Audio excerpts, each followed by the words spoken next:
seems that tragedy always strikes around a national holiday. And this year, in 2025, it happens to be Thanksgiving. On the eve of a national holiday, we begin with a national tragedy.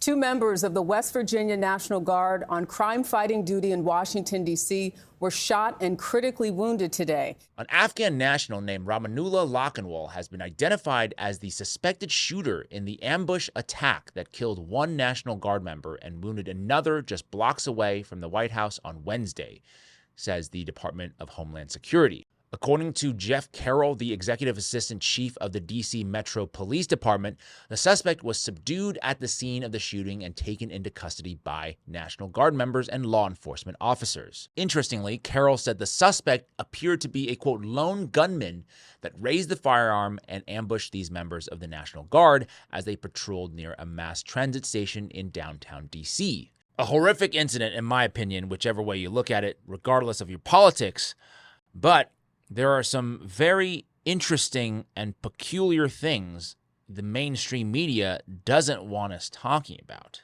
Per my research, on November 20th, which is just 6 days prior to the attack, Google search trends showed a small but documented and noticeable aberration in searches for one Rahmanullah Lakanwal originating from the DC metro area. I then zoomed in to look at more closely the search activity for just the day of the attack, and I was absolutely shocked, just floored by what I saw, because look at that. There is a massive spike in searches for Lakanwal in the wee hours of the morning of November 26th. Once again, that is the day of the attack. A spike, I might add, that completely dwarfs even the number of searches after the news of the shooting broke later that afternoon.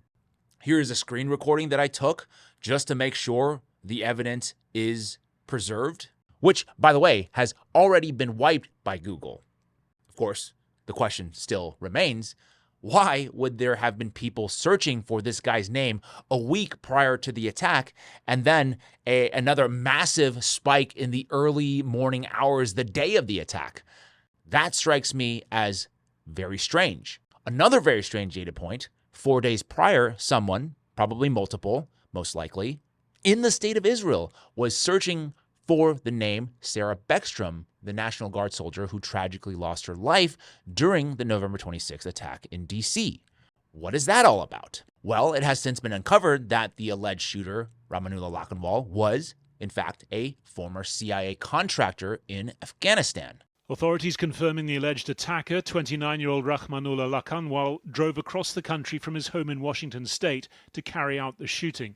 Confirming, too, that the married father of 5 was a member of an Afghan army unit in the city of Kandahar that worked closely with the CIA, brought to the United States amid the U.S. military withdrawal from Afghanistan in 2021. This individual is in this country for one reason and one reason alone: because of the disastrous withdrawal from the Biden administration and the failure to vet in any way, shape, or form, this individual and countless others. Ooh, Kash Patel, seemingly always 3 steps behind. Clearly, now you can see he's playing politics instead of trying to actually figure out what the heck happened. Because officials say that, yes, Lakanwal came to the U.S. from Afghanistan in 2021 during the Biden administration and applied for asylum in 2024. But according to 3 law enforcement sources, Lakanwal was granted asylum yet again in April of 2025, this time under President Donald Trump. So the big question is, was he really a quote-unquote lone gunman, or could this have been something more? Something like maybe a domestic false flag operation, or maybe even a U.S.-Israeli joint foreign operation. None of those things, by the way, I'm ready to conclude as of this moment, but I think the sheer fact that these theories are widely floating around on the internet, and they are, just go look, is, I think, a direct indictment of the massive level of distrust in our government and legacy institutions. Because think about this, if we were just to rewind maybe perhaps a couple of decades, Occam's razor, right?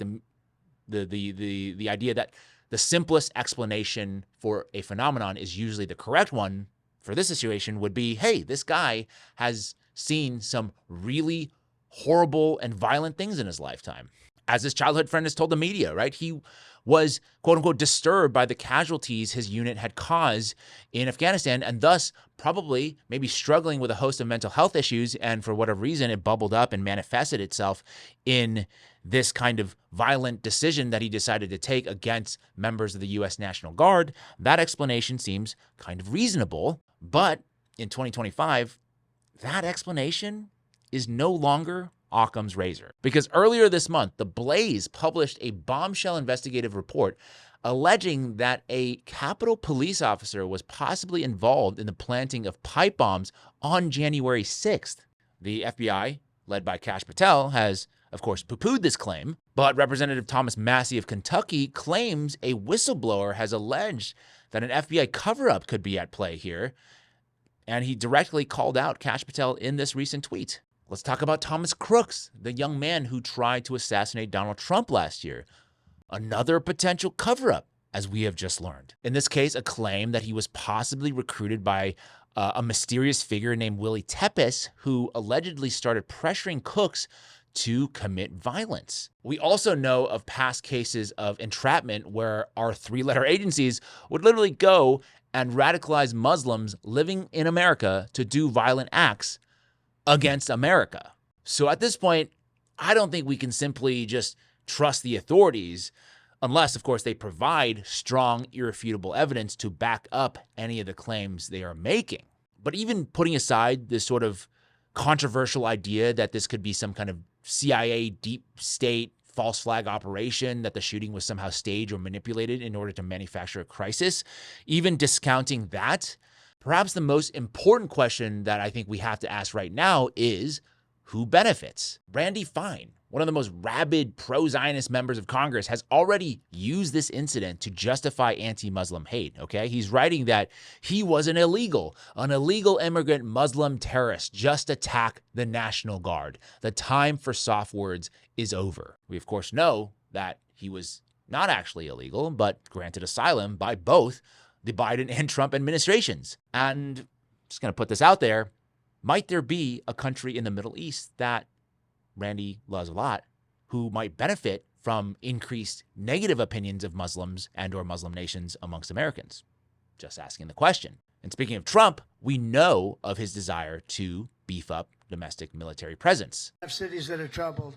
And we're sending in our National Guard. And if we need more than the National Guard, we'll send more than the National Guard because we're going to have safe cities. We're not going to have people killed in our cities. Well, what better pretense to send in more troops to American cities than those very troops getting attacked by violent, lawless individuals? In fact, he has already leveraged this shooting to deploy an additional 500 National Guard members to D.C. This, I don't know if you know, comes just a week after a judge ordered an end to Trump's troop deployment in D.C., calling it, quote unquote, unlawful. These are, I think, all legitimate questions that Americans should be asking. The last thing I will say for today is that the answer to America's general malaise, whether we're talking about the economy or crime, is definitely not to give more power to centralized authority, because the most likely outcome of that will simply be a continued erosion of our civil liberties and more resources being diverted away from the day-to-day needs of everyday Americans. That is it for me this week. Let me know what you think. What are your theories about what led to this tragic incident in DC on the eve of Thanksgiving? Speaking of which, I hope you are spending some quality time with, those family members and friends that you hold dear, because look, you never know what tomorrow will bring. If you want to support my work, please take a second to like this video, share it, subscribe to my channel if you haven't already done so. Hit that notification bell so you can be the first to know when my next video drops. As always, I appreciate your time, and I'll see you in the next one.